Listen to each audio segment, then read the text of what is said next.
बिहार में पहली बार चुनावी मैदान में उतरने जा रही है जनसुराज के मुखिया प्रशांत किशोर को 100 करोड़ का नोटिस मिला है। बिहार सरकार के मंत्री अशोक चौधरी ने प्रशांत किशोर को 100 करोड़ के मानहानि का नोटिस भेजा है। दरअसल प्रशांत किशोर ने अशोक चौधरी पर भ्रष्टाचार के आरोप लगाए हैं। नोटिस में बिना शर्त माफी मांगने की बात कही है।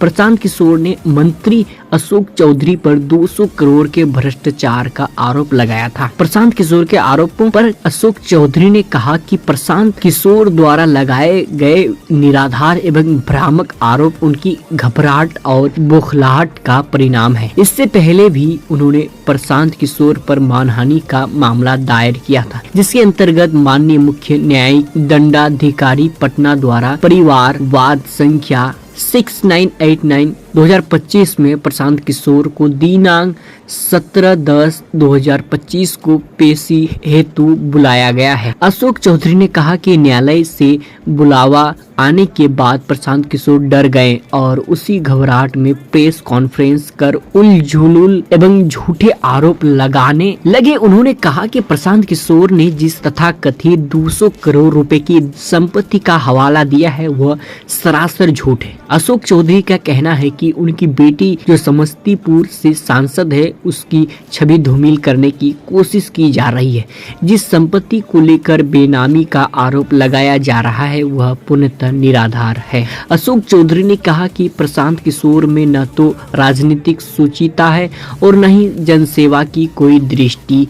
वे केवल अनर्गल प्रलाप कर रहे हैं और निराधार आरोपों के सहारे जनता को गुमराह करने का षड्यंत्र रच रहे हैं, जिनकी पूरी राजनीतिक नींव ही झूठ और भ्रामक तापड़ टिकी हो। वे जनता के कल्याण और उनके हितों की रक्षा की बात कैसे कर सकते हैं। प्रशांत किशोर ने प्रेस कॉन्फ्रेंस में यह भी झूठा दावा किया कि उनकी पत्नी नीता केसकर चौधरी और समधन के बीच बैंकिंग लेन देन हुआ है। यह पूरी तरह असत्य है और भ्रामक है।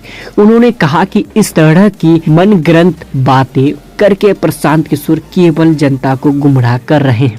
उन्होंने स्पष्ट चेतावनी दी कि पहले ही 100 करोड़ का मानहानि नोटिस भेजा जा चुका है। इस नोटिस के तहत प्रशांत किशोर को 7 दिन के भीतर लिखित एवं मौखिक रूप से प्रेस कॉन्फ्रेंस कर बिना शर्त माफी मांगनी होगी। यदि वे ऐसा करने में विफल रहते हैं तो उनके विरुद्ध उपयुक्त आपराधिक कार्रवाई और 100 करोड़ रुपए की क्षतिपूर्ति हेतु दीवानी वाद दायर किया जाएगा। बाकी आप इस खबर के लिए क्या सोचते हैं, अपना राय कमेंट में जरूर बताएं।